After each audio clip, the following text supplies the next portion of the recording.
In 410 AD, Roman imperial administration ceased to operate in Britain.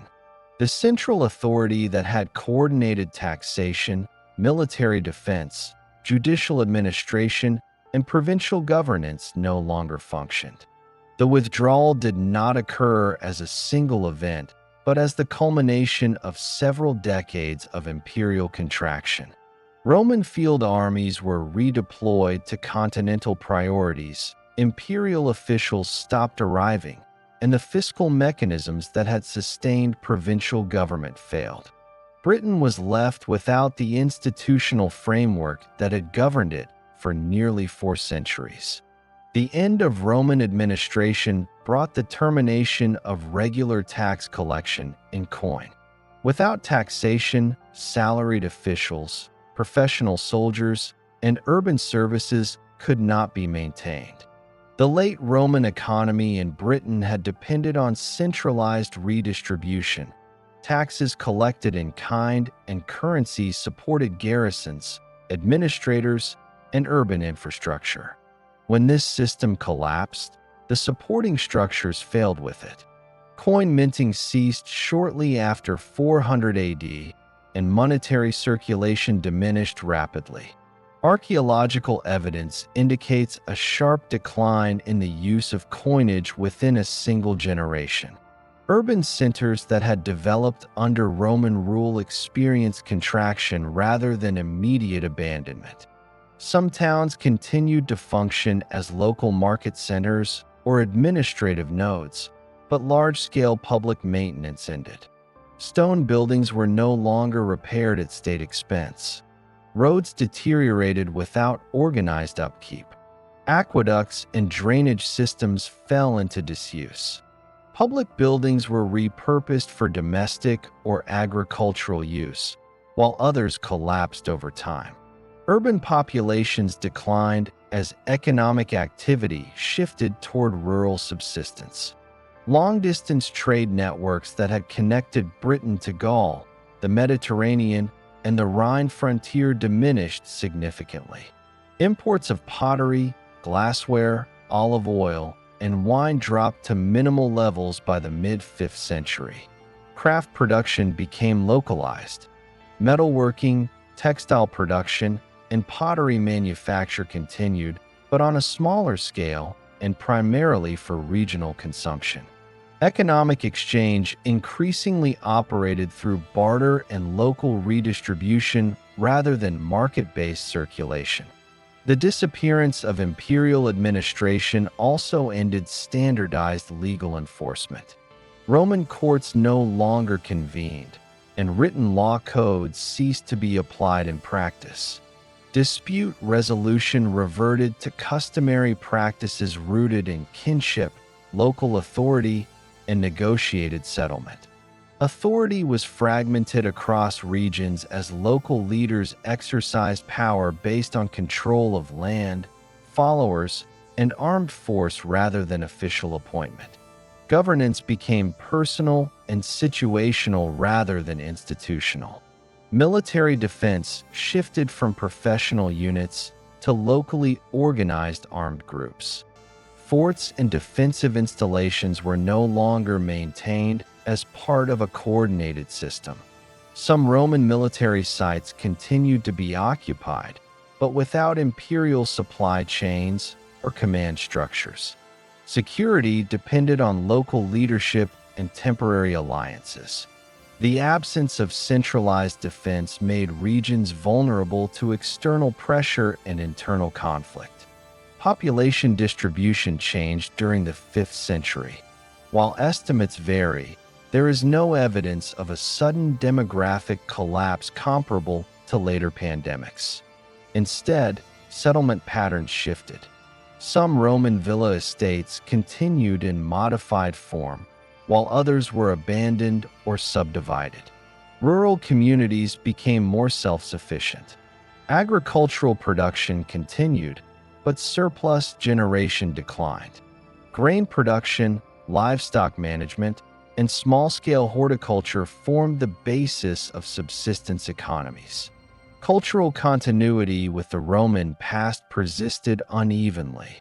Latin literacy declined rapidly outside ecclesiastical contexts, but did not disappear entirely. Elements of Roman material culture remained visible in reused building materials, tools, and domestic objects. Christianity, introduced during the Roman period, survived in some regions through local communities and clerical networks, though its institutional structure weakened without state support. During the 5th and 6th centuries, new political entities emerged across Britain. These were not centralized states, but regional polities formed around war leaders and kin groups. Authority rested on the ability to command armed followers, distribute land or goods, and mediate disputes.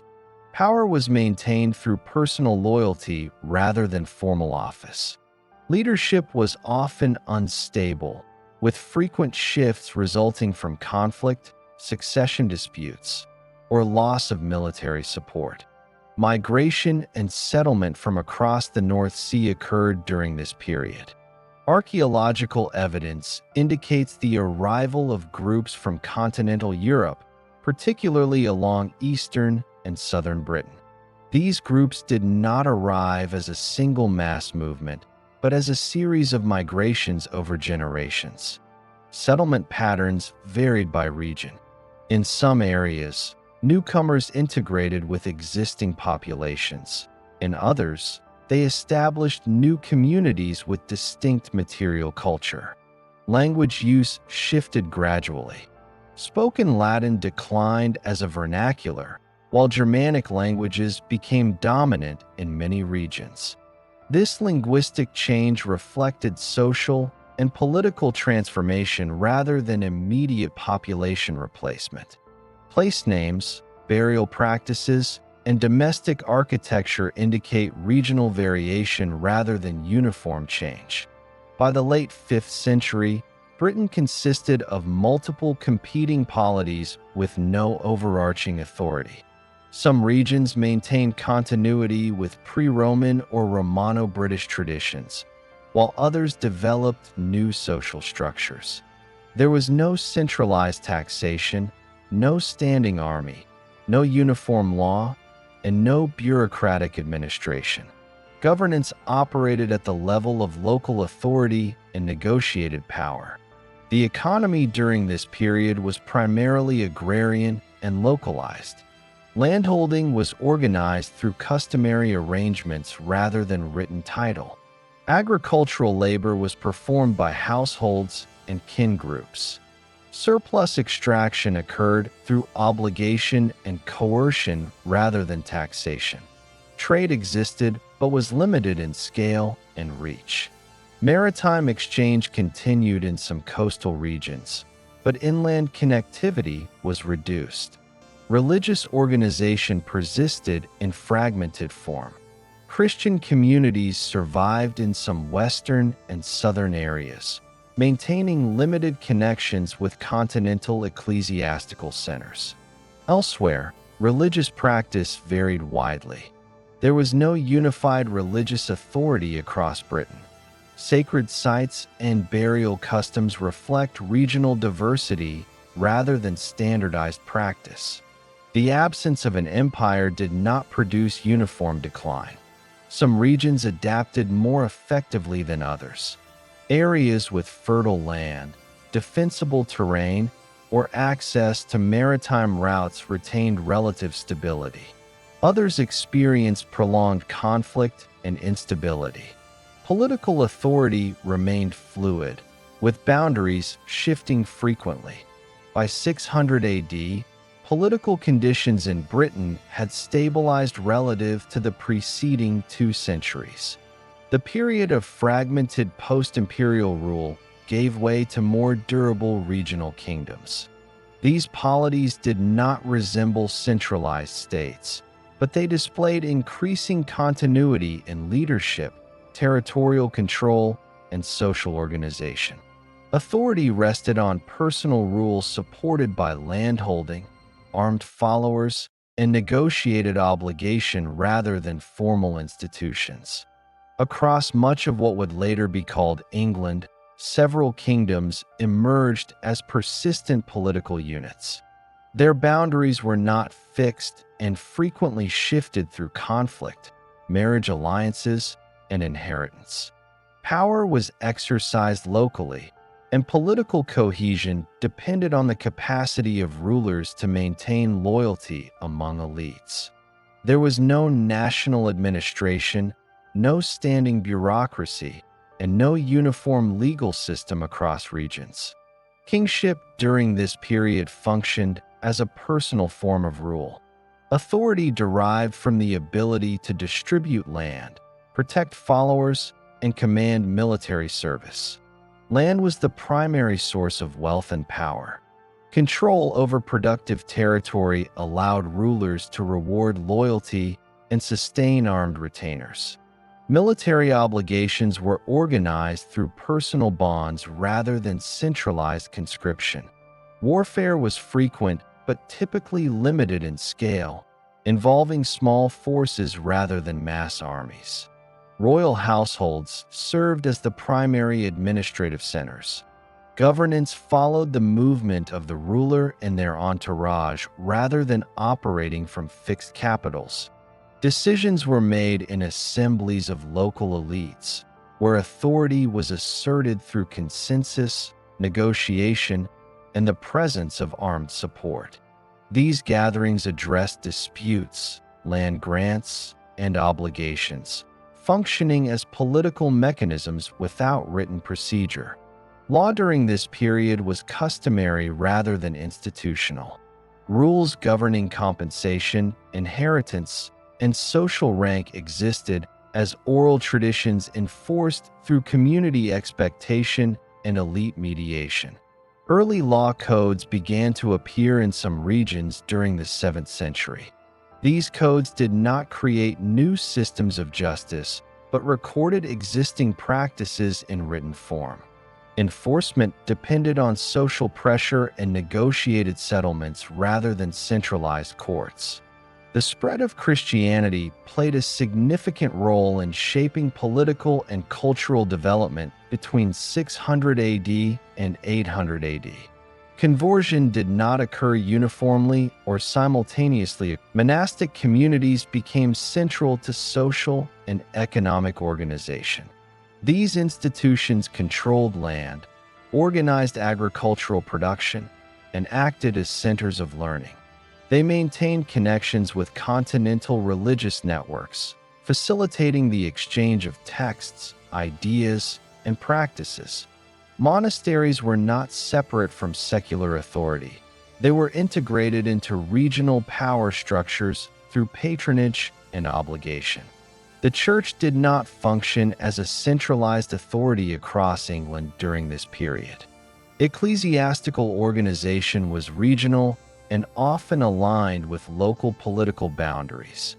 Bishops and abbots operated within the political frameworks of their respective kingdoms. Religious authority reinforced existing power structures rather than replacing them.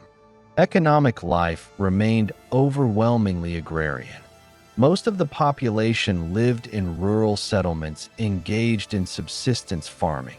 Agricultural production focused on grain cultivation, livestock management, and local resource use.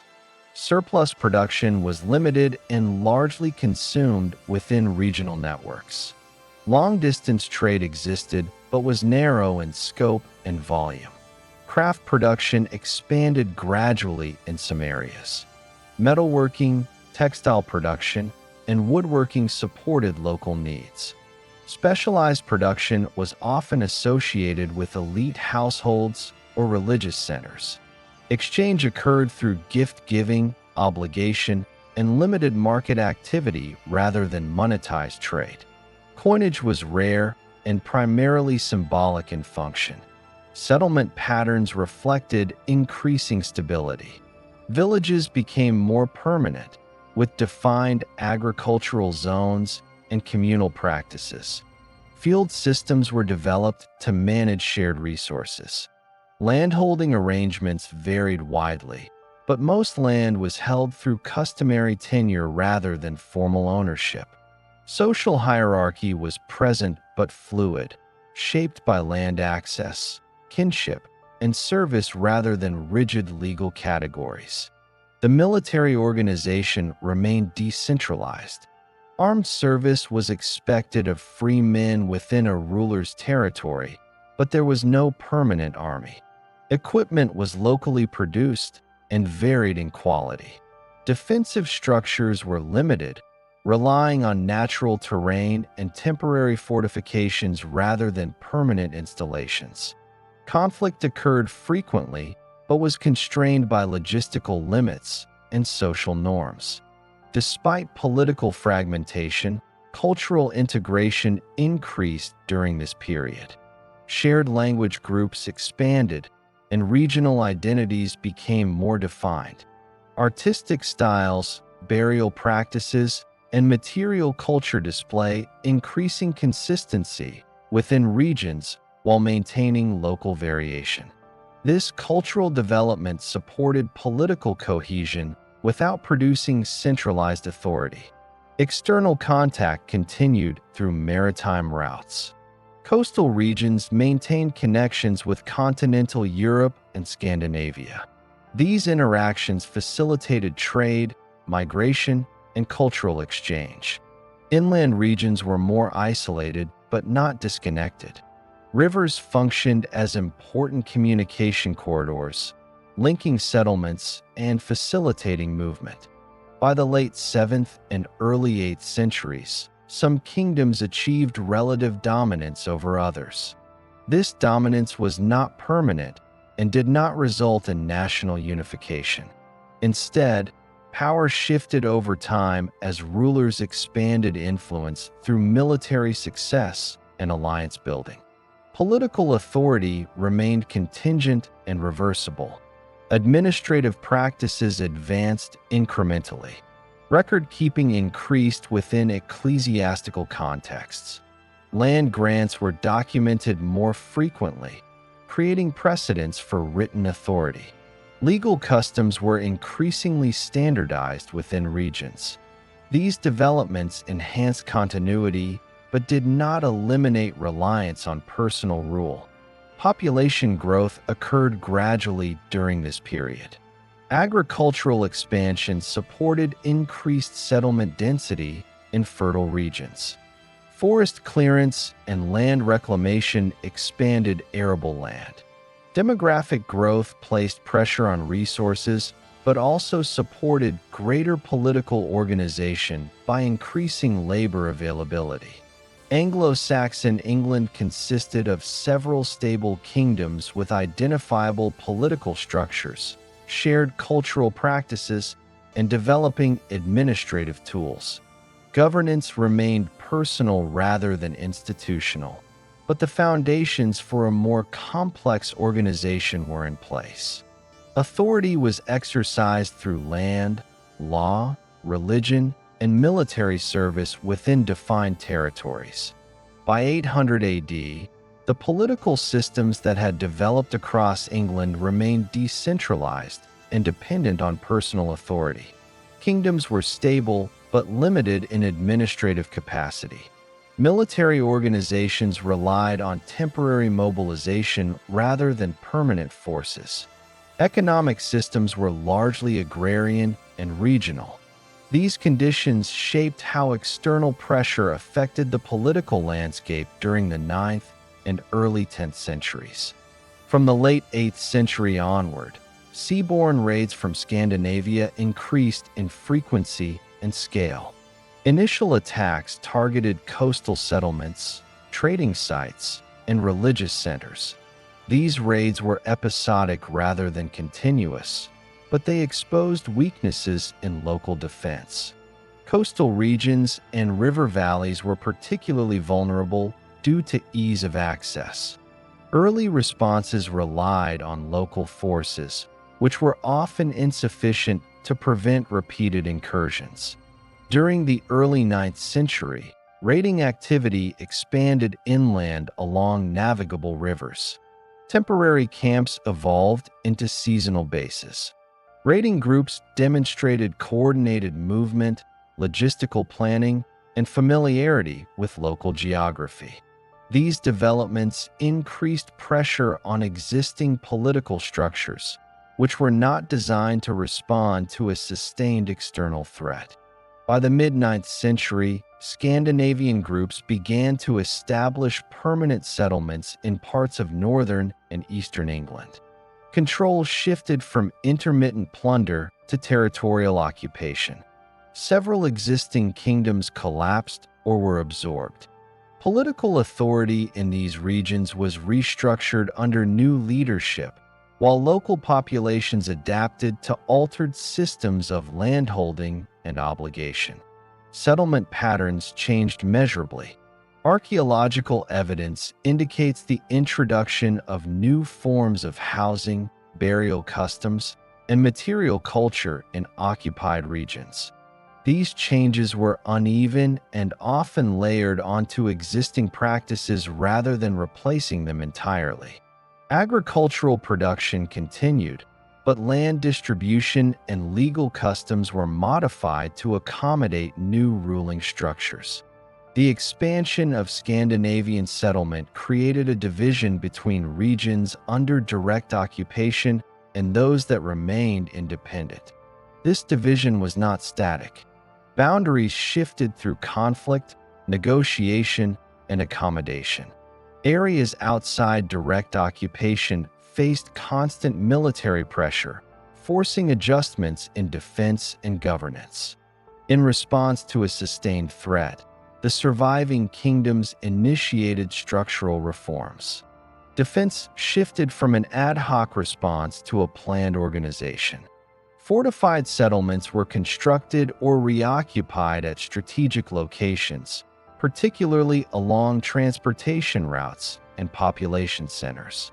These sites functioned as defensive hubs, markets, and administrative points. Their distribution reflected an emerging territorial strategy rather than isolated fortification. Military obligations were reorganized. Service expectations were formalized across communities, with requirements linked to landholding and residence. Mobilization became more predictable, enabling a coordinated response to incursions. Defensive systems relied on local participation supported by centralized planning rather than professional armies. Legal and administrative practices were adapted alongside military reforms.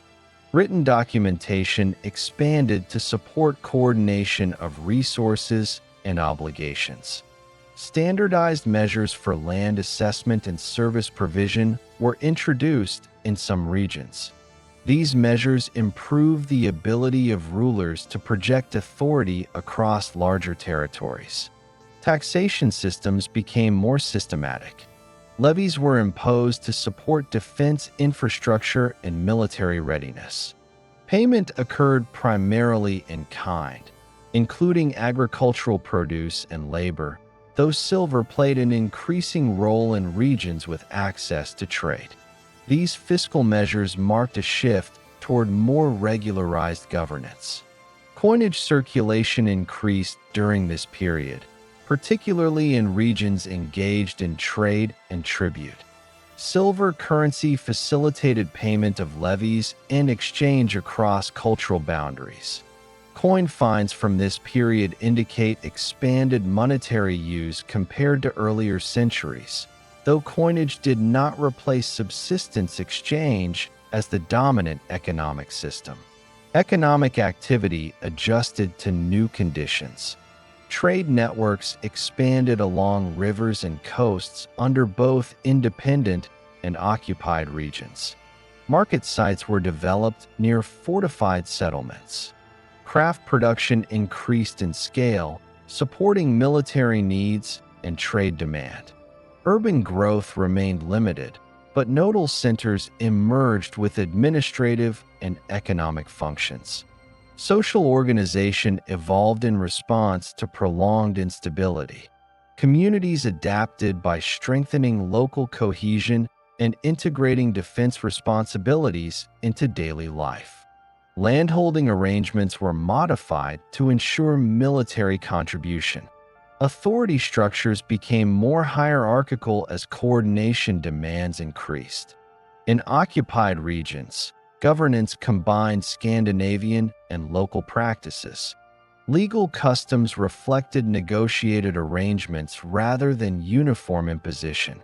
Assemblies' maritime activity remained significant.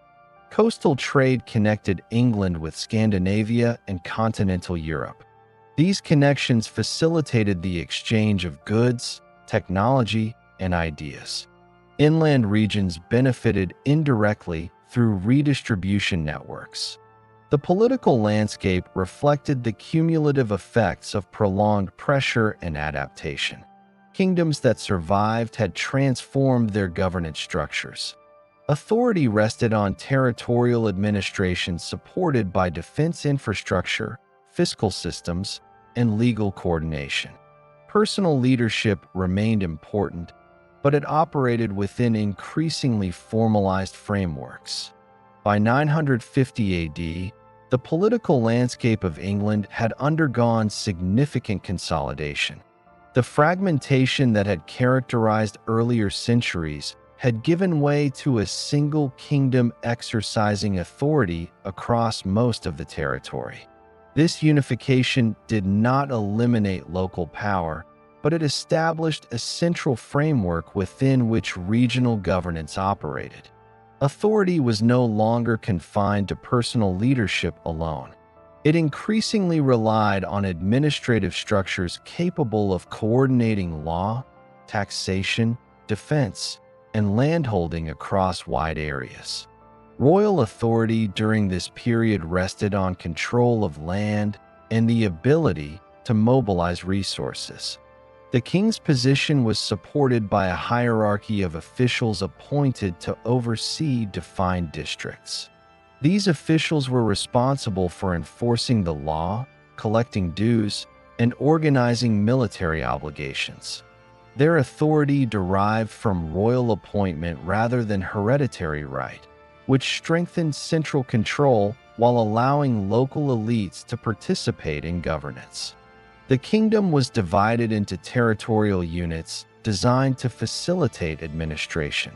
These districts functioned as the basic framework for governance. Within each district, assemblies convened regularly to address legal disputes, land transactions, and communal obligations. Attendants included local landholders and representatives of royal authority. Decisions were recorded increasingly in written form, reinforcing continuity and reducing reliance on memory and oral tradition. Law during this period became more standardized. While customary practices continued, legal codes were compiled and revised to apply across the kingdom. These codes addressed issues such as compensation, theft, landholding, and social obligation. Enforcement relied on local courts operating under royal oversight. Penalties were primarily compensatory, emphasizing restitution over punishment. This system allowed law to function consistently across regions without the need for centralized courts. Taxation played a central role in sustaining royal authority. Regular levies were imposed to support defense and administration.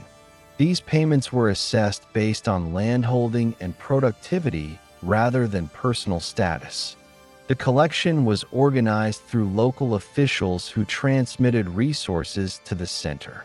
Revenues supported military readiness, administrative activity, and diplomatic obligations. The existence of predictable taxation distinguished this period from earlier centuries. Military organization reflected the same administrative logic.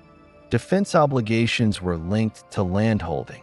Free men were required to provide service or resources when summoned. Mobilization followed established procedures, enabling coordinated response across regions.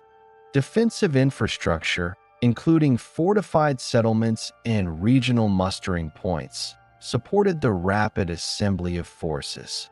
This system did not create a standing army, but it allowed sustained military capacity. The economy during this period expanded in scale and integration. Agricultural production increased through land clearance and improved management. Grain cultivation, livestock rearing, and mixed farming supported population growth. Surplus production enabled taxation and trade. Local markets became more regular, facilitating exchange within regions. Long-distance trade connected England with continental Europe, supplying goods such as metalwork, cloth, and luxury items. Coinage circulation increased significantly compared to earlier centuries. Silver currency was used for taxation, trade, and payment of obligations. Coinage provided a standardized medium of exchange that supported administrative coordination. Minting was regulated to ensure consistency of weight and quality. The spread of coinage reflects the integration of economic activity with royal oversight. Urban centers experienced a modest revival. Some towns expanded as administrative, commercial, and military hubs. These centers housed officials, craftsmen, and merchants. Urban growth remained limited in scale compared to Roman cities, but towns played a crucial role in supporting governance. Roads and waterways facilitated the movement of goods, people, and information. Maintenance of infrastructure was uneven but sufficient to sustain regional connectivity. Landholding arrangements were increasingly formalized. Written charters documented grants, transfers, and privileges. These documents specified boundaries, obligations, and exemptions. The use of written records reduced disputes and reinforced royal authority over land distribution. Landholding remained the basis of social hierarchy, but legal clarity improved stability. The relationship between royal authority and local elites was structured through mutual obligation. Elites provided administrative service, military support, and revenue collection. In return, they received land grants, legal protection, and status. This arrangement balanced central control with regional participation. It allowed the kingdom to function without a large bureaucracy while maintaining coherence. Ecclesiastical institutions formed an integral part of governance. Religious establishments controlled significant landholdings and contributed to administration and education. Clerical literacy supported record-keeping and legal documentation. Religious authority operated within the political framework, reinforcing royal legitimacy and social order. Ecclesiastical courts addressed specific matters, complementing secular legal systems.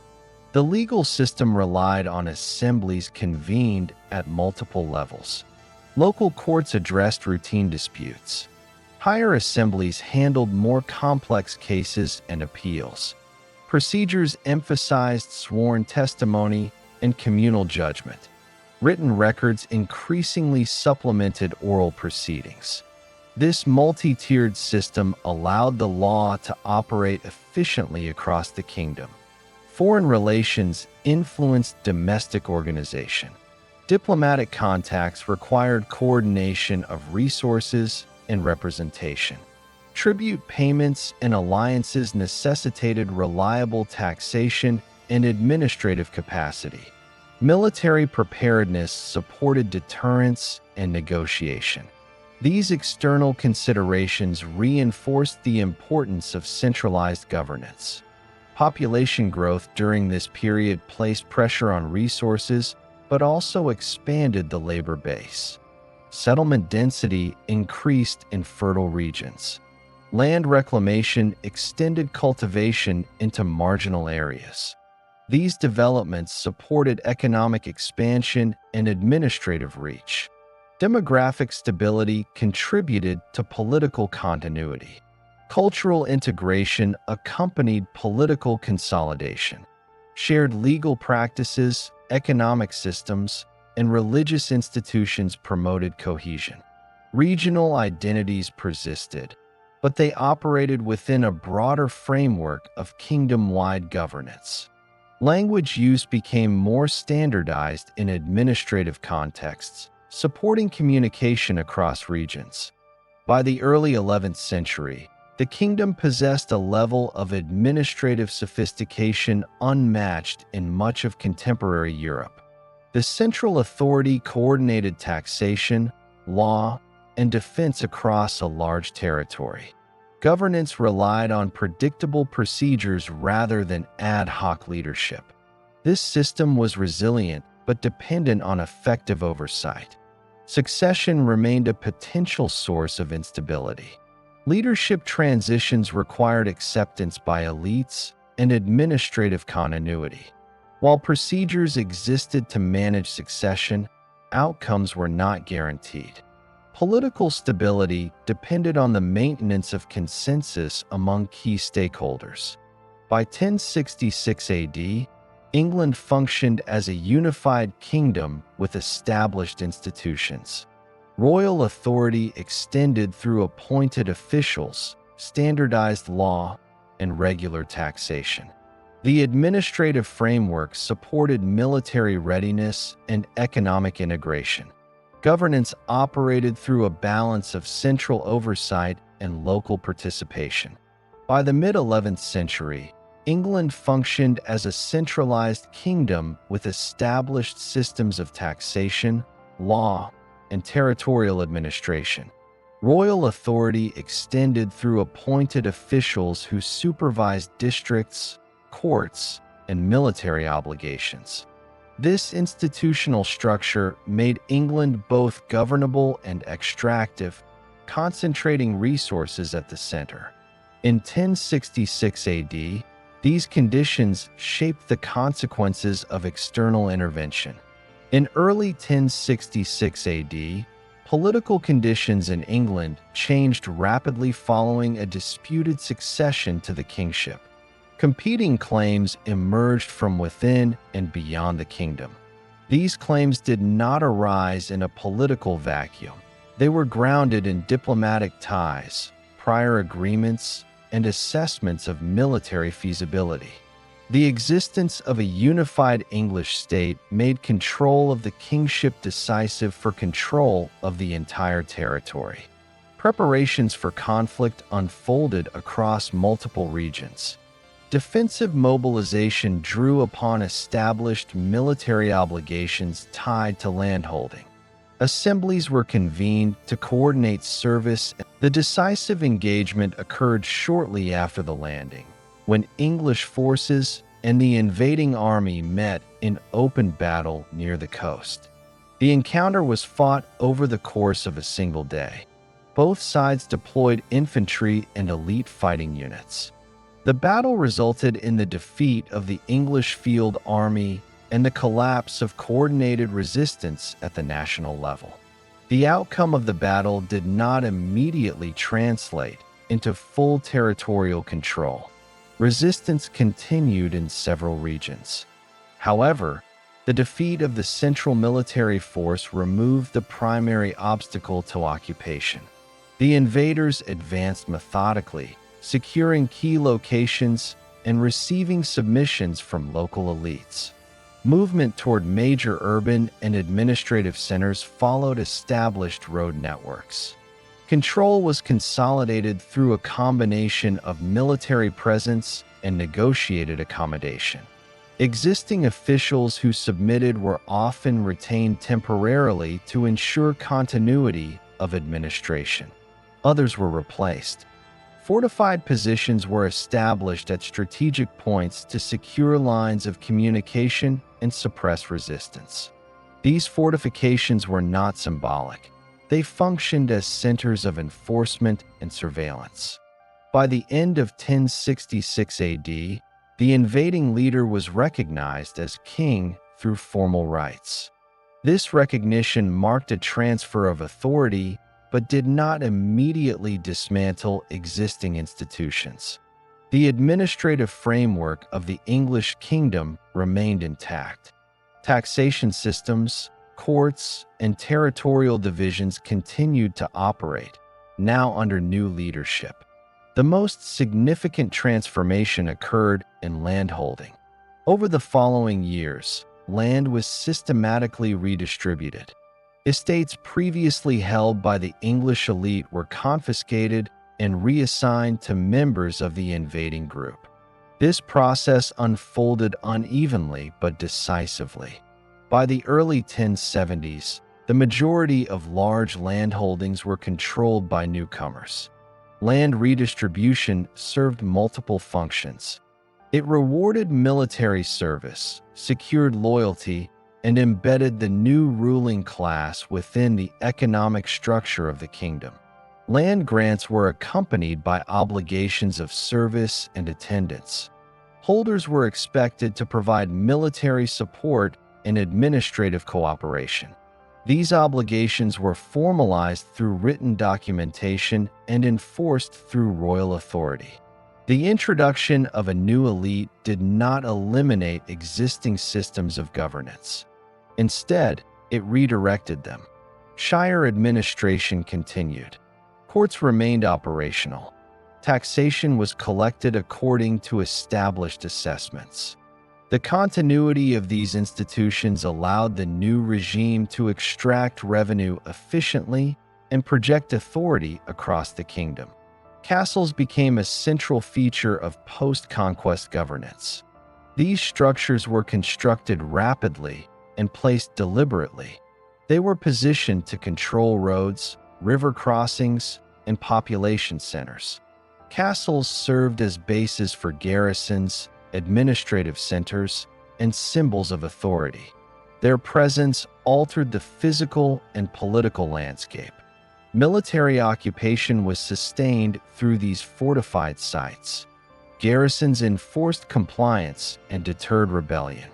The cost of construction and maintenance was borne through local resources and labor obligations. Castles integrated the military force directly into everyday governance. Resistance to the new regime persisted in several regions. Rebellions were localized and varied in scale. Responses combined military action with punitive measures. Land confiscation and redistribution followed the suppression of resistance. Over time, these measures reduced the capacity for organized opposition. The relationship between the new ruling elite and the local population was mediated through existing structures. Peasants continued to work the land under established obligations. Local customs were often maintained, provided that revenue and service requirements were met. The daily operation of rural society changed gradually rather than abruptly. Legal practices were adapted to reflect the new power structure. While customary law remained influential, new legal norms were introduced alongside it. Courts incorporated elements of continental legal practice. Written records became more common, particularly in matters of landholding and obligation. Legal pluralism characterized this period, with overlapping traditions operating simultaneously. Taxation intensified under the new regime. Existing assessments were retained and expanded. Revenue supported military occupation, court administration, and construction projects. The efficiency of the English fiscal system made sustained control possible. This capacity distinguished England from regions where conquest led to administrative breakdown. The church played a stabilizing role during the transition. Ecclesiastical institutions retained land and influence. Clerical administration supported record-keeping and governance. Religious continuity helped legitimize the new order and maintain social cohesion. Language use within administration began to change. The language of the ruling elite differed from that of the local population. Written records increasingly reflected continental linguistic forms. while vernacular usage persisted at the local level. This linguistic division did not prevent governance, but reinforced social hierarchy. By the early 1070s, the transformation of England's elite was largely complete. The ruling class had been replaced. Landholding patterns reflected new ownership. Military and administrative control was secured through a network of fortifications and officials. The institutional framework of the kingdom remained operational, now serving a different ruling group. The conquest of 1066 AD did not destroy the English state. It redirected it. The effectiveness of the pre-existing administration enabled rapid consolidation. The combination of institutional continuity and elite replacement produced a uniquely centralized post-conquest regime. Following the events of 1066 AD, England entered a prolonged phase of political and administrative restructuring. The transfer of power did not end with the defeat of resistance. It required the systematic reorganization of landholding, military obligation, and governance across the kingdom. This process unfolded over several decades and produced a distinctive form of feudal rule operating under strong central authority. The most immediate transformation concerned land. Large estates previously held by the English elite were confiscated and redistributed to new holders. This redistribution did not occur simultaneously across the kingdom. In some regions, it followed military suppression of resistance. In others, it proceeded through negotiated submission. By the early 12th century, most major landholdings were controlled by members of the new ruling class.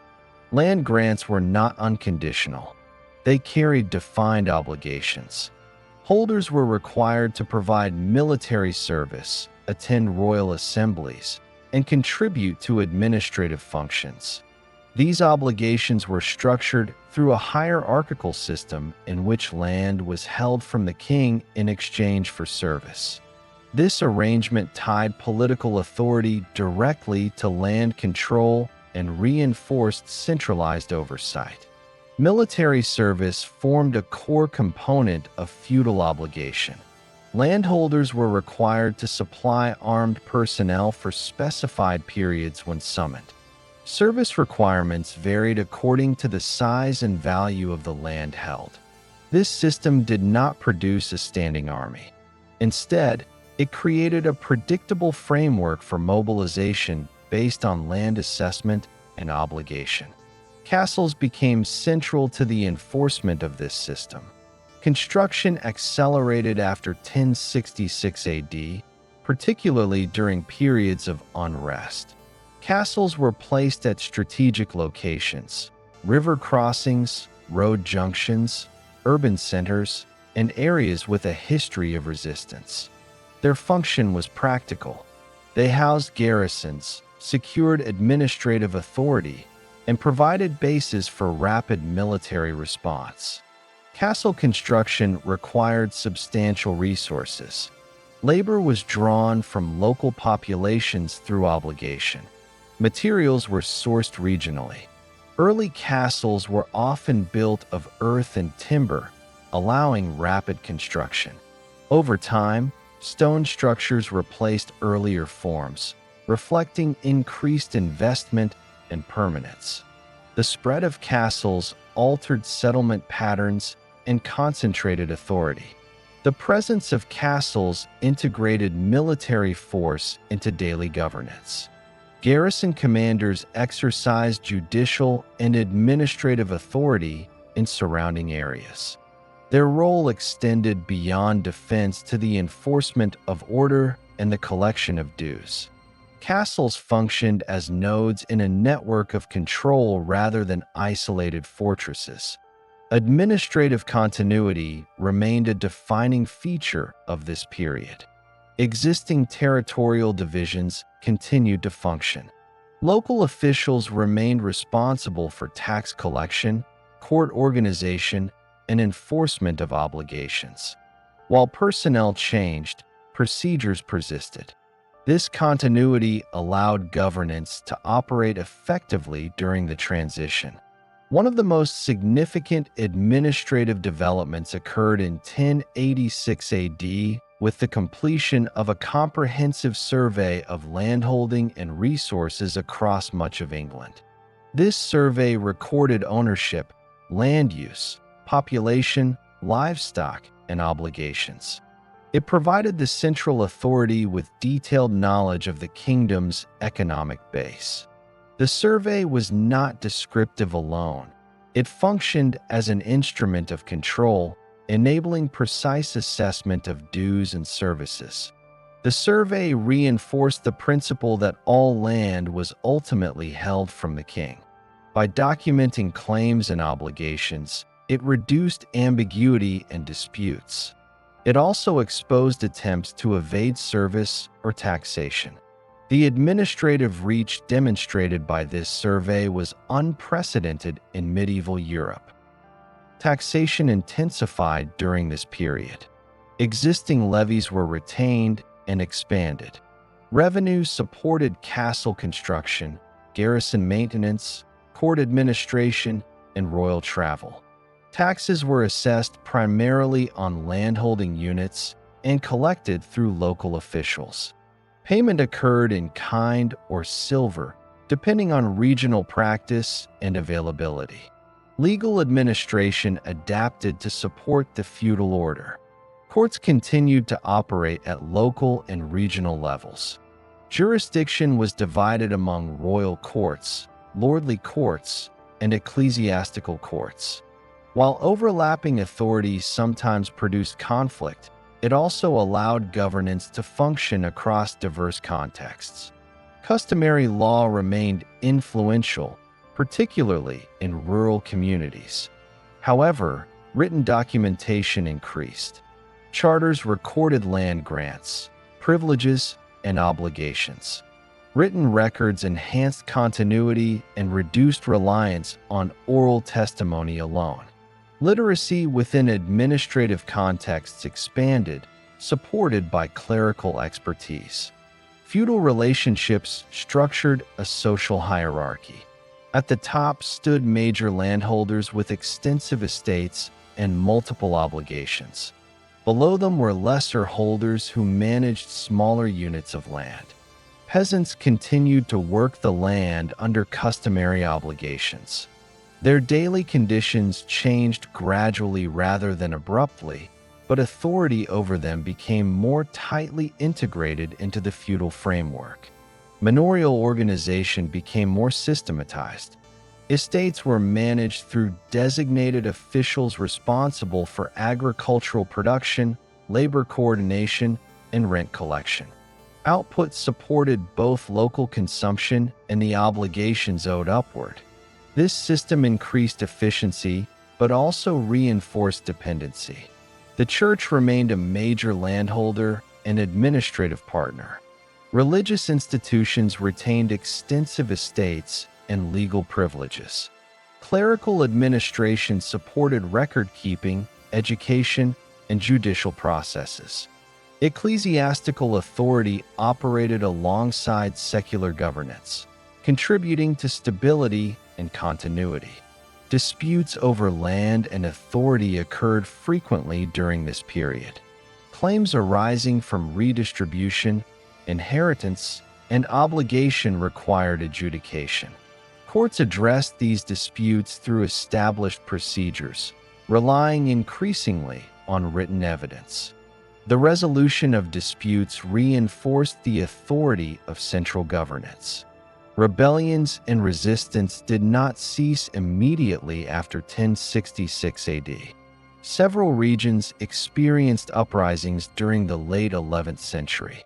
These were addressed through military suppression and further land confiscation.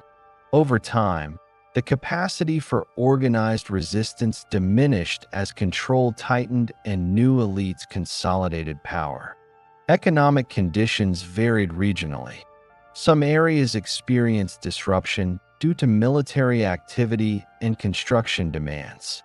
Others benefited from increased administrative presence and trade. Markets developed near castles and administrative centers. Trade networks expanded, supported by improved security and infrastructure. Urban centers grew modestly during this period. Towns functioned as administrative hubs, markets, and craft centers. Urban growth remained limited compared to later periods, but towns played an increasingly important role in governance and the economy. By the early 12th century, feudal relationships were firmly established. Authority flowed through a hierarchy of landholding and obligation anchored by the king. Governance combined military enforcement with administrative procedure. This system was flexible enough to accommodate regional variation while maintaining central control. Succession to the kingship during this period tested the resilience of these structures. Political instability exposed tensions within the feudal order. Competing claims and civil conflict strained the administration and military obligations. Despite disruption, the underlying framework of landholding, taxation, and law persisted. Administrative adaptation continued through the first half of the 12th century. Procedures were refined, records expanded, and oversight improved. Royal authority depended increasingly on predictable mechanisms rather than personal dominance alone. By 1154 AD, England possessed a fully developed feudal system integrated with strong central governance. Landholding, military service, taxation, and law operated through established structures. Authority was exercised through institutions capable of surviving political change. The foundations laid during this period would shape governance for generations. By 1154 AD, England possessed a feudal system integrated with a strong central authority. Landholding, taxation, and military obligation operated through established procedures. Governance relied on written records, local officials, and regional courts. This administrative capacity allowed the crown to exercise authority across the kingdom with a level of consistency unusual in medieval Europe. During the late 12th and early 13th centuries, these mechanisms expanded further, increasing both the reach of royal power and the scale of political tension. Legal administration became the primary instrument of governance during this period. Royal authority was asserted less through direct military action and more through control of law and judicial process. Courts were used to regulate landholding, resolve disputes, and enforce obligations. Legal uniformity increased as procedures were standardized across regions. Royal courts extended their jurisdiction over matters previously handled locally. Traveling justices were dispatched on regular circuits to hear cases throughout the kingdom. This practice reduced regional variation in legal outcomes and strengthened central oversight. Cases were recorded, and precedent began to shape decision-making. The law became a mechanism through which authority was exercised continuously rather than episodically. The development of common procedures marked a significant shift. Legal actions followed standardized forms. Claims were framed in consistent language. Outcomes depended on established rules rather than personal negotiation alone. This system did not eliminate customary law, but it incorporated custom into a broader framework regulated by royal authority. Land law occupied a central place in this legal expansion. As land remained the foundation of wealth and power, disputes over ownership, inheritance, and obligation were frequent. Royal courts increasingly claimed authority over such cases. This shift reduced the autonomy of local lords and tied landholding more directly to central governance. Written documentation became essential to legal practice. charters, writs, and court records proliferated. Literacy within administrative contexts expanded accordingly. Clerical officials played a central role in drafting, copying, and preserving documents. Written records improved continuity, reduced ambiguity, and enabled enforcement across generations. Judicial activity generated revenue. Fees were charged for access to courts, issuance of writs, and resolution of disputes. Fines and amercements provided additional income. Legal administration thus served both governance and fiscal purposes. The expansion of courts increased royal income while extending authority. Taxation during this period intensified and diversified. Existing land-based levies continued, but extraordinary taxes were imposed more frequently. These were justified by military campaigns, diplomatic obligations, and administrative costs. Assessment and collection relied on established local officials, ensuring predictable revenue flow. The combination of legal centralization and fiscal demand placed pressure on the feudal elite. Landholders were subject to increasing oversight and obligation. Their autonomy in managing land and justice diminished as royal courts asserted jurisdiction. While these changes strengthened governance, they also altered the balance of power within the political system. Military obligations continued to operate through feudal tenure, but monetary alternatives became more common. Instead of providing direct service, landholders could make payments instead of military duty. These payments funded professional soldiers and logistical support. This shift allowed greater flexibility in military organization but increased reliance on taxation. Foreign campaigns during this period required sustained financial commitment. Mobilization extended beyond short-term service expectations. Administrative systems were used to extract resources at unprecedented levels. The burden of these demands fell unevenly across the elite, intensifying political friction. Ecclesiastical authority intersected with legal and fiscal expansion. Religious institutions were subject to royal jurisdiction in certain matters while maintaining independent courts for others. Disputes over jurisdiction and obligation were frequent. Clerical landholdings were significant, making the church a major participant in legal and fiscal systems. Administrative efficiency improved through the refinement of procedures. Record-keeping became more systematic. Archives expanded. Officials developed specialized roles within governance. These developments enhanced continuity, but also made authority more impersonal and less negotiable. Local courts continued to function alongside royal courts. They addressed routine matters such as minor disputes, labor obligations, and customary practice. However, their decisions increasingly operated within the framework set by central law. Appeals and oversight reinforced hierarchical authority. By the late 12th century, the expansion of royal power through law and taxation had reached a level that prompted organized resistance among segments of the elite. This resistance did not reject governance itself, but contested the extent and manner of its exercise. The issue was not the existence of law, but control over it.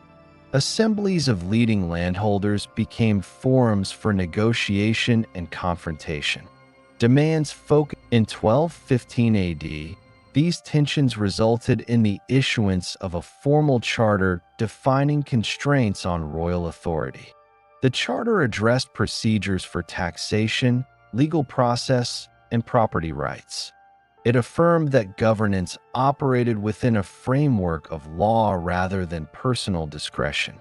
While its immediate enforcement was uneven, its provisions reflected existing administrative realities and elite expectations. The charter did not create new institutions. It codified practices and limitations already present in fragmented form.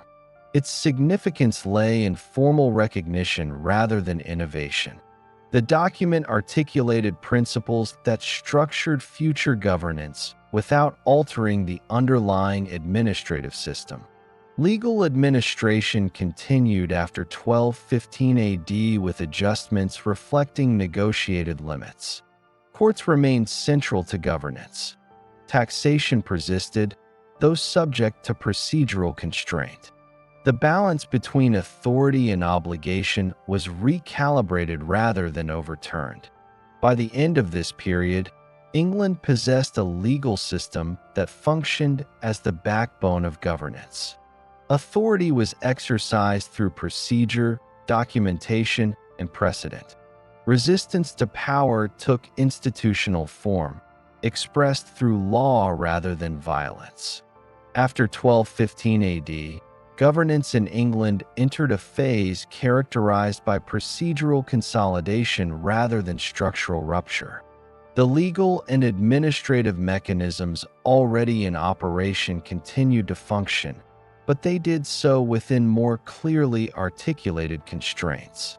Authority remained centralized, yet its exercise increasingly followed established processes that required consultation, record-keeping, and regularized consent. Royal administration during this period relied heavily on written procedure. Charters, writs, court rolls, and financial accounts expanded in volume and consistency. These records documented decisions, obligations, and outcomes. The growth of documentation reduced reliance on personal memory and informal negotiation. Governance became increasingly dependent on standardized forms and routine practices. Parliamentary assemblies developed into a regular component of governance. These assemblies did not function as representative bodies in a modern sense. They served as forums where the Crown sought consent for taxation, communicated policy, and addressed grievances. Attendants included major landholders, clerical representatives, and officials. Their role was consultative but increasingly necessary for fiscal legitimacy. Taxation remained the central mechanism linking governance and consent. Extraordinary levies required approval through assemblies. Assessment methods became more systematic, relying on land valuation and recorded obligations. The collection was carried out by local officials under central supervision. Revenue supported military activity, administration, and royal household expenses. The legal system continued to expand in scope and complexity. Royal courts asserted jurisdiction over a wide range of disputes. Procedures were standardized, and access to royal justice increased. Legal remedies became more predictable, reducing regional variation. This predictability strengthened confidence in governance while reinforcing central authority. Local courts remained active, handling routine matters. Their operation was integrated into the broader legal framework.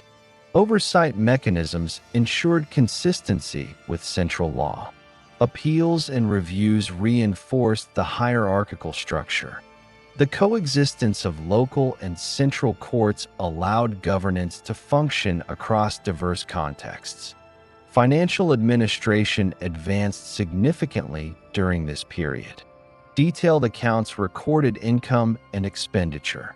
Officials responsible for finance operated under defined procedures.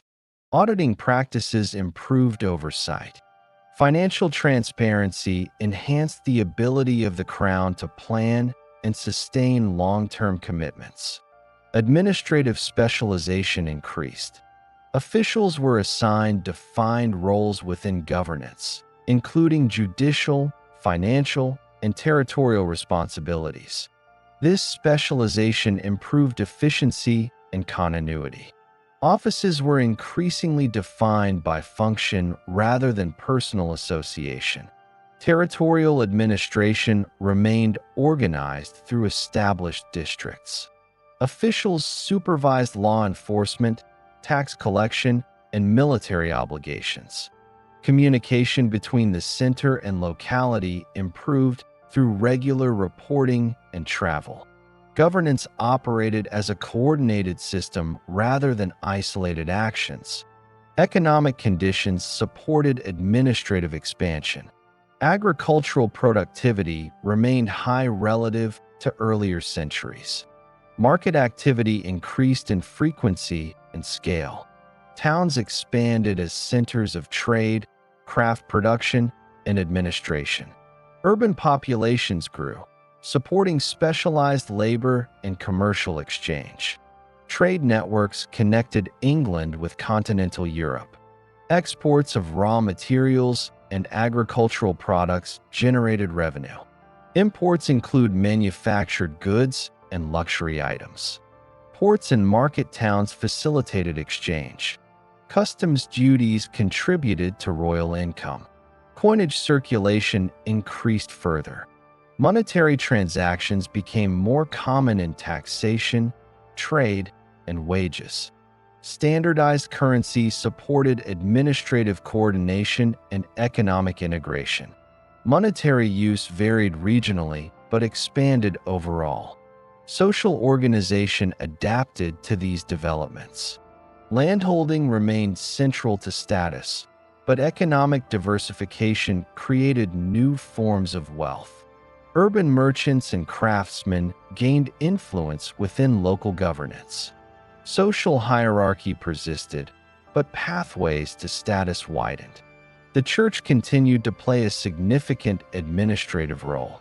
Ecclesiastical institutions managed extensive landholdings and contributed to governance through literacy and record-keeping. Clerical courts addressed specific legal matters. Interaction between secular and ecclesiastical authority required coordination and negotiation. Military organizations relied on a combination of feudal obligation and financial resources.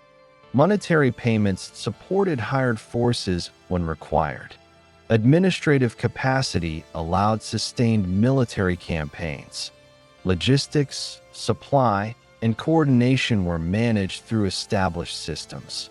Foreign relations influenced governance practices. Diplomatic engagement required consistent representation and resource allocation. Treaties and agreements were documented. The administrative apparatus supported negotiation and enforcement. Legal protections for property and procedure became more explicit. Written guarantees and standardized processes reduced arbitrary action. These protections applied unevenly but reflected administrative intent. Governance increasingly emphasized process over personal discretion. By the mid-13th century, governance operated through a dense network of procedures. Authority was exercised through documentation, consultation, and enforcement rather than episodic command. This system required continuous administrative effort and coordination. Tensions persisted within this framework. Fiscal demands, legal oversight, and administrative reach generated resistance. However, conflict was managed through institutional channels rather than systemic breakdown. Governance is adapted through procedural adjustment. By 1300 AD, England possessed a mature governing system. The central authority coordinated law, taxation, and administration across the realm. Governance relied on institutions capable of continuity across reigns. The system functioned through routine operation rather than extraordinary measures. Administrative resilience was demonstrated by the system's capacity to manage large-scale activity without collapse. Procedures absorbed pressure through adjustment rather than abandonment. This resilience distinguished England from less institutionalized polities. After 1307 AD, England entered a period of sustained structural strain. The administrative system that had matured during the 13th century remained intact, but it was subjected to pressures that exceeded those experienced in earlier periods. Governance continued to function through established institutions, yet the interaction of demographic, military, and economic forces altered their effectiveness and outcomes.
The early 14th century brought environmental instability that affected agricultural production.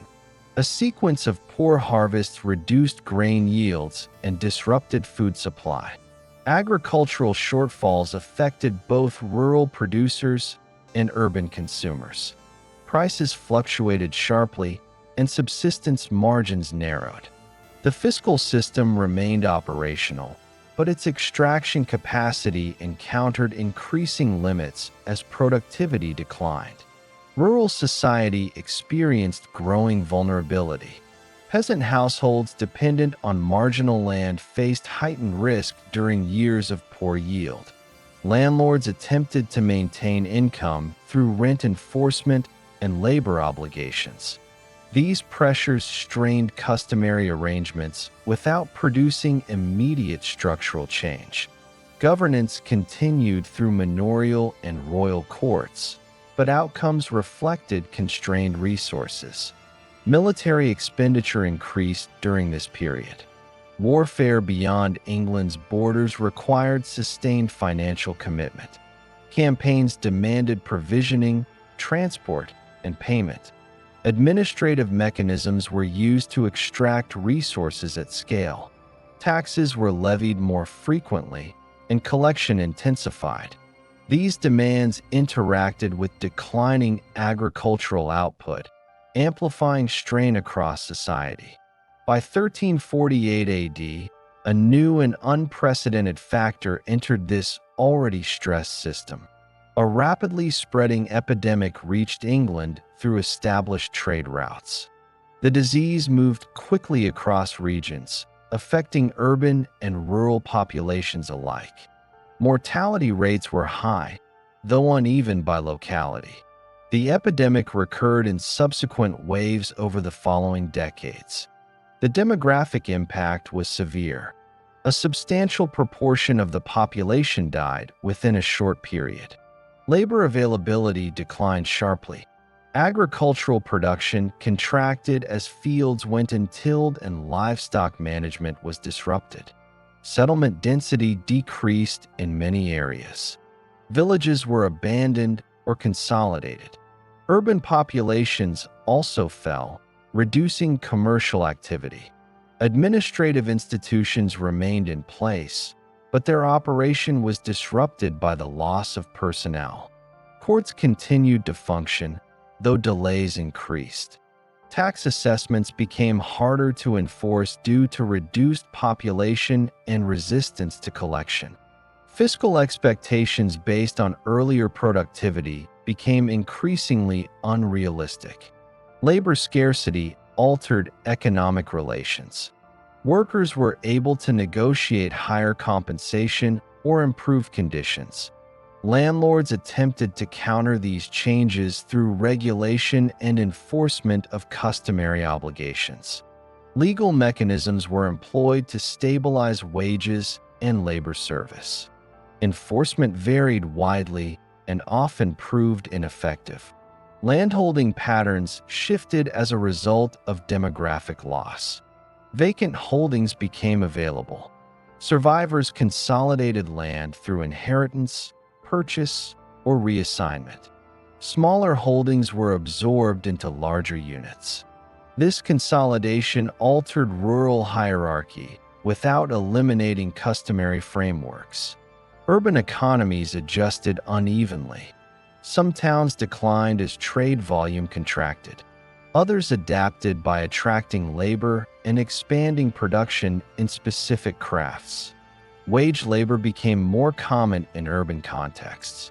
Guild structures persisted but faced changing conditions. Taxation continued despite reduced capacity. Revenue demands remained high due to military commitments and administrative costs. The collection relied on existing assessment frameworks, which no longer reflected demographic reality. Tension between fiscal expectations and economic capacity increased. Legal systems were used to manage these tensions. Courts addressed disputes over labor service, wages, land tenure, and obligation. Written records expanded as claims multiplied. Judicial intervention became a tool for enforcing regulation, though outcomes were inconsistent. By the late 14th century, dissatisfaction with labor regulation and taxation became more visible. Organized protests emerged in several regions. These movements drew support from rural and urban populations affected by economic pressure. Actions included refusal of service, non-payment of dues, and direct challenge to officials. The response to unrest combined administrative and military measures. Authorities suppressed disorder and reasserted control. Legal proceedings followed, reinforcing existing structures. While immediate challenges were addressed, underlying economic shifts persisted. Warfare continued to influence conditions. Campaigns required ongoing resource extraction. Administrative capacity allowed continued mobilization despite strain. However, the cumulative effect of demographic loss and economic adjustment reduced effectiveness over time. The nobility experienced changing conditions as well. Income from land declined due to labor scarcity and renegotiated obligations. Lords adapted by leasing land for rent rather than enforcing labor service. This shift altered the economic basis of feudal relationships. Manorial systems evolved accordingly. Direct management of estates declined in favor of contractual arrangements. Rent payments replaced labor obligations in many areas. This transition occurred unevenly but steadily across regions. Church institutions were also affected by demographic loss. Clerical numbers declined, disrupting religious administration. Landholding patterns changed as ecclesiastical estates adjusted to labor scarcity. Religious institutions continued to function as landholders and administrators, adapting practices to new conditions. By 1380 AD, the combined effects of demographic change, economic adjustment, and political strain had transformed social relations. Authority structures remained, but their operation differed from earlier periods. Customary enforcement weakened. Negotiation replaced coercion in many contexts. Urban governance faced similar pressures. Municipal authorities adjust regulations to attract labor and sustain trade. Economic activity reorganized around the available workforce and demand. Urban-rural relations shifted as mobility increased. Population recovery began slowly toward the end of the century. Birth rates rose, but overall numbers remained below pre-epidemic levels. Land availability remained relatively high. Wage levels stayed elevated in many areas. These conditions continued to shape economic behavior. Administrative systems adapted incrementally. Taxation methods were revised. Legal enforcement focused increasingly on contractual arrangements rather than customary obligations. Governance remained functional but less rigid. By 1400 AD, England had undergone a profound structural change.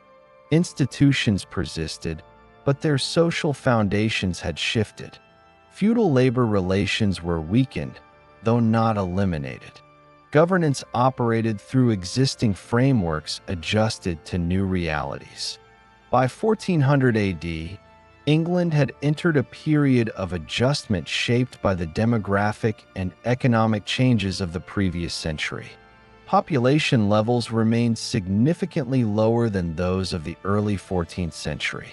Land availability was relatively high, labor was scarce, and customary obligations were increasingly difficult to enforce.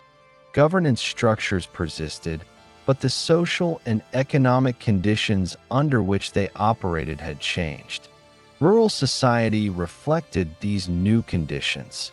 Many villages that had contracted or been abandoned during the previous century did not recover. Others consolidated around fewer households managing larger tracts of land. Arable cultivation adjusted to available labor. Marginal lands were taken out of production, while more productive fields received greater investment. Livestock farming expanded in some regions due to reduced labor requirements compared to arable agriculture. Based on availability and demand, customary labor services declined in practice, even where they remained defined in law. Landlords increasingly relied on rent payments rather than labor obligations. This shift altered the daily operation of estates and reduced direct control over agricultural production. Manorial administration adapted accordingly. Estate managers focused on rent collection, leasing arrangements, and oversight rather than organizing labor services.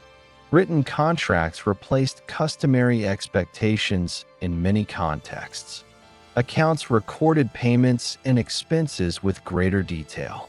These practices improved predictability but reduced flexibility. Legal institutions addressed disputes arising from these changes.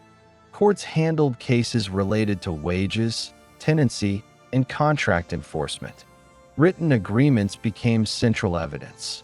Outcomes varied by locality, but reliance on documentation increased. Law continued to function as a mechanism for regulating economic relationships rather than restoring earlier forms of obligation. Urban centers experienced varied trajectories. Some towns declined due to reduced trade volume and population loss. Others adapted by attracting labor and specializing in specific crafts. Production shifted toward goods requiring skilled labor rather than large workforces. Urban economies became more diversified in response to changing demand. Guild organizations persisted within towns. Their regulatory role adjusted to labor scarcity and market conditions. Entry requirements and training practices evolved. Guilds continued to oversee standards and production, but faced competition from non-guild labor in some sectors.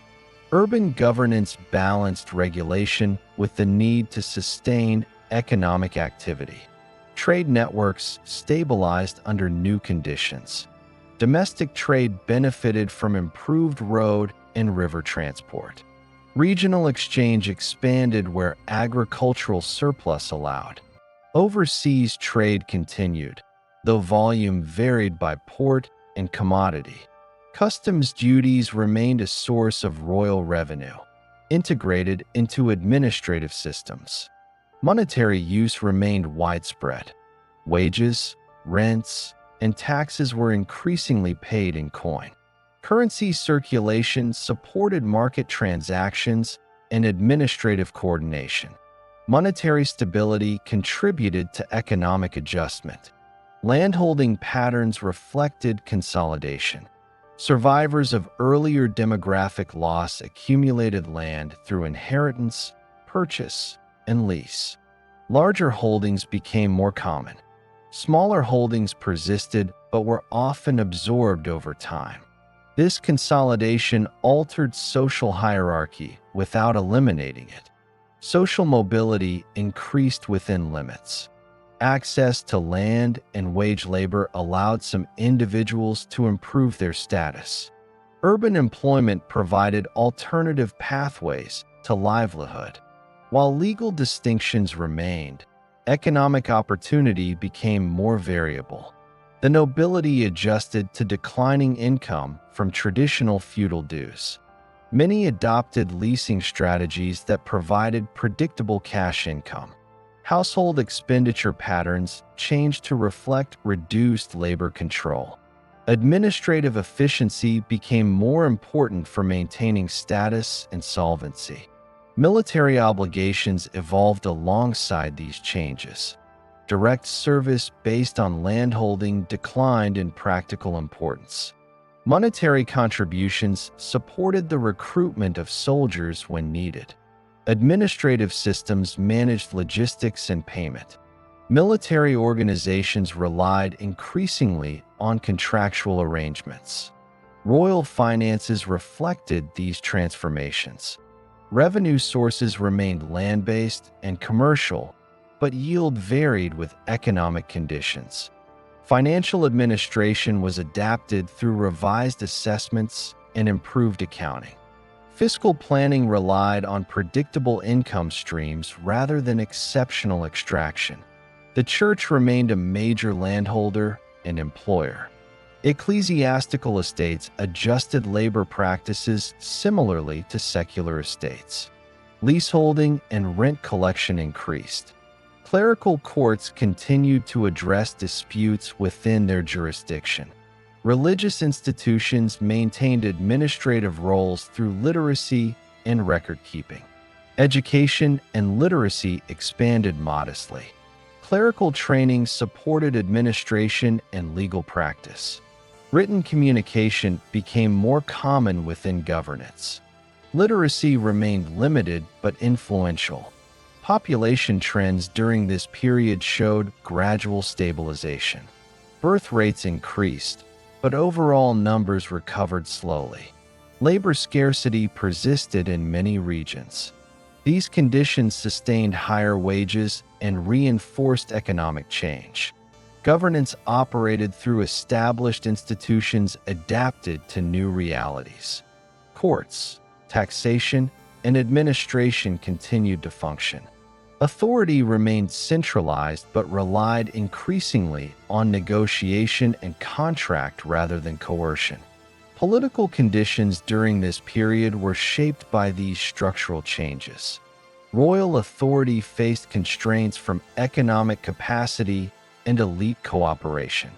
Governance required consensus and procedural legitimacy. Institutional continuity supported stability despite underlying change. By 1450 AD, England's society differed markedly from that of the early medieval period. Feudal labor relations had weakened substantially. Economic organization emphasized rent, wages, and contracts. Social hierarchy persisted but operated through altered mechanisms. Governance remained medieval in structure but functioned within transformed social conditions. By 1450 AD, the social and economic transformations of the previous century had altered the foundations of governance in England. Feudal labor obligations had weakened, landholding patterns had consolidated, and political authority depended increasingly on negotiation and administrative procedure. These conditions shaped the political instability that followed. Governance structures remained in place, but their capacity to manage conflict was tested by competition within the ruling elite.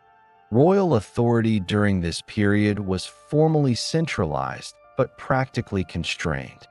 The crown relied on cooperation from major landholders to administer law, collect revenue, and mobilize military force. Where cooperation weakened, enforcement capacity declined.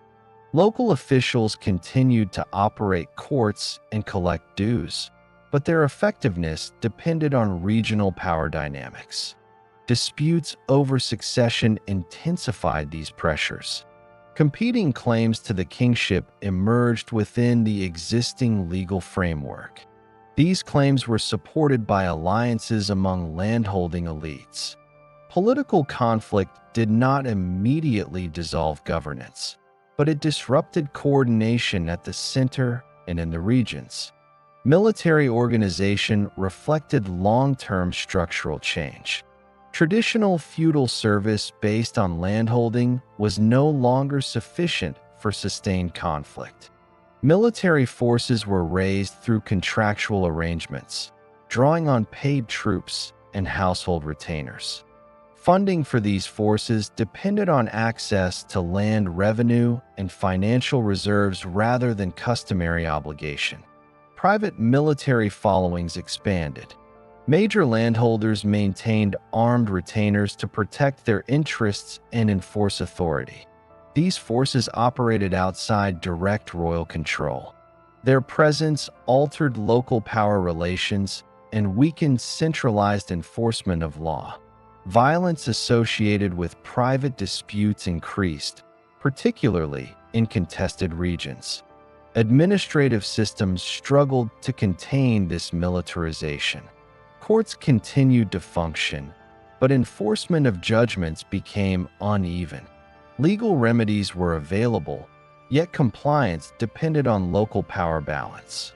Royal writs carried authority in principle, but their execution was inconsistent.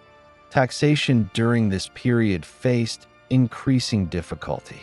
Revenue demands remained high due to military expenditure and administrative costs.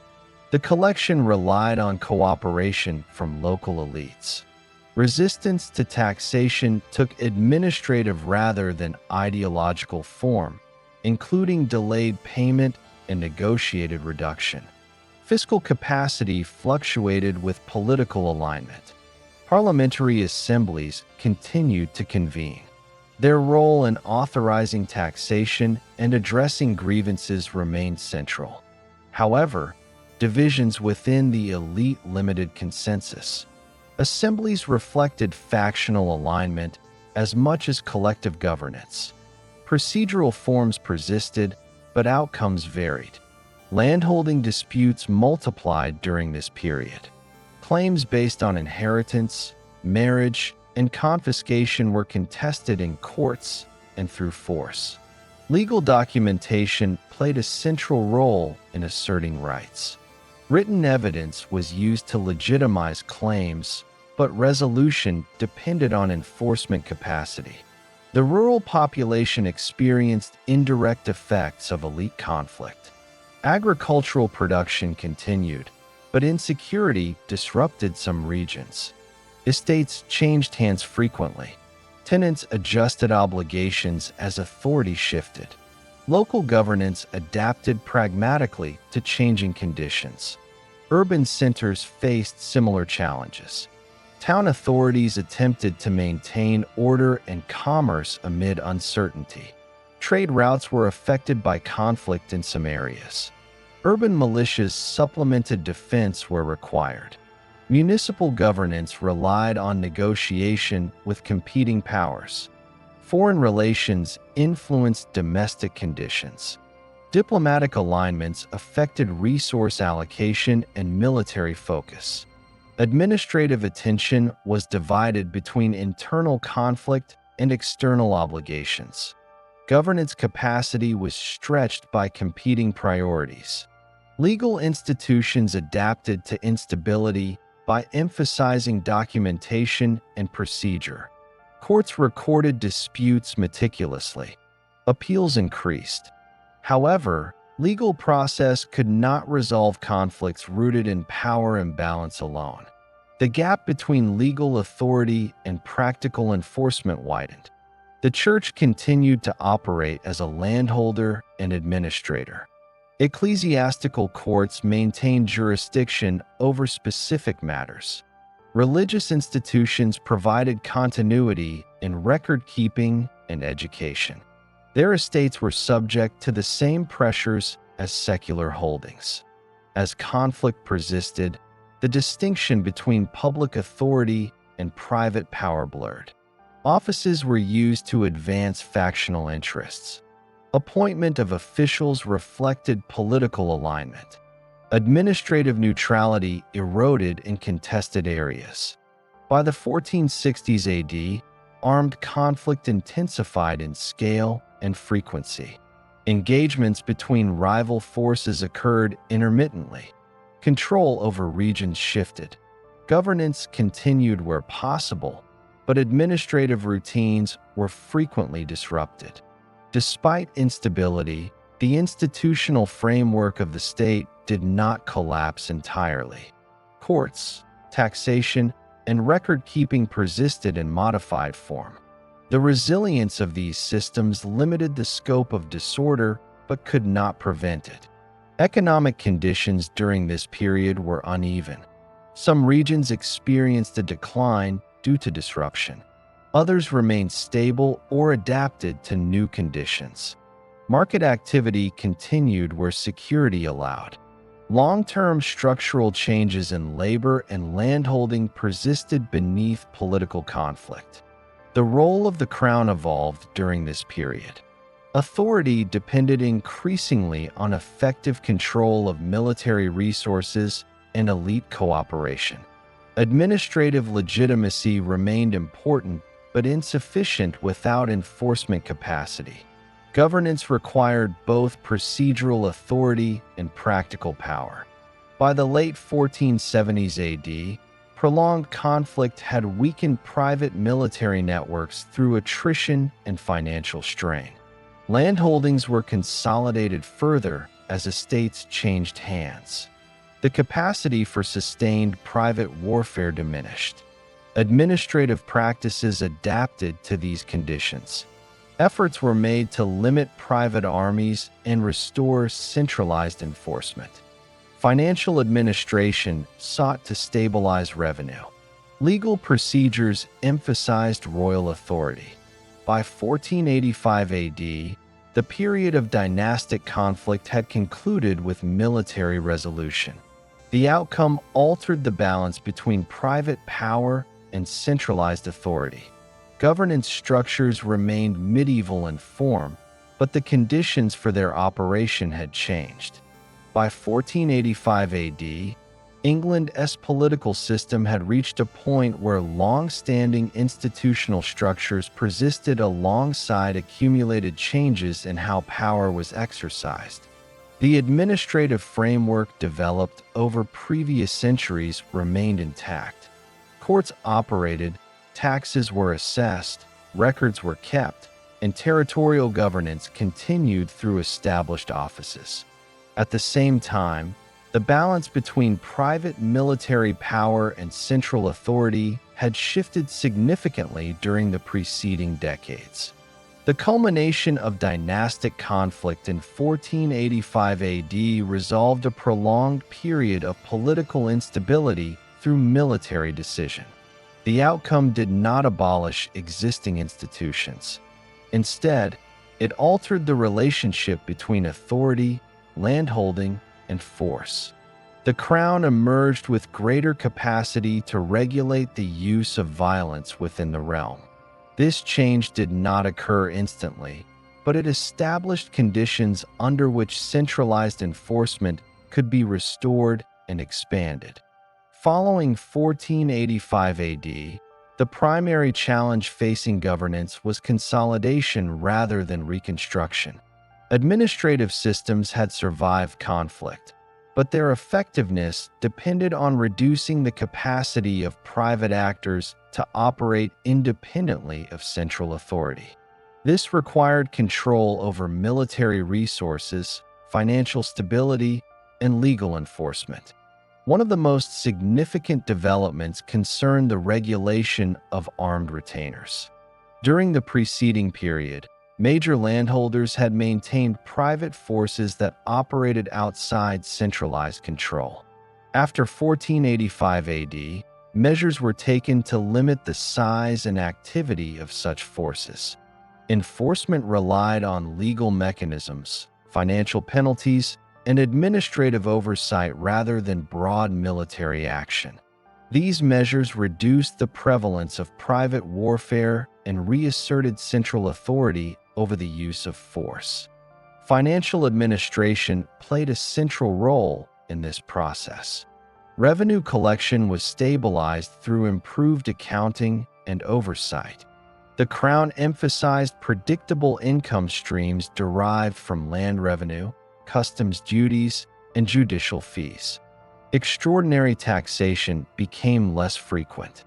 Financial planning relied on regular assessment rather than emergency extraction. This approach strengthened administrative continuity. Legal institutions were used to reinforce consolidation. Courts continued to adjudicate disputes over land, obligation, and authority. Legal process emphasized documentation and procedure.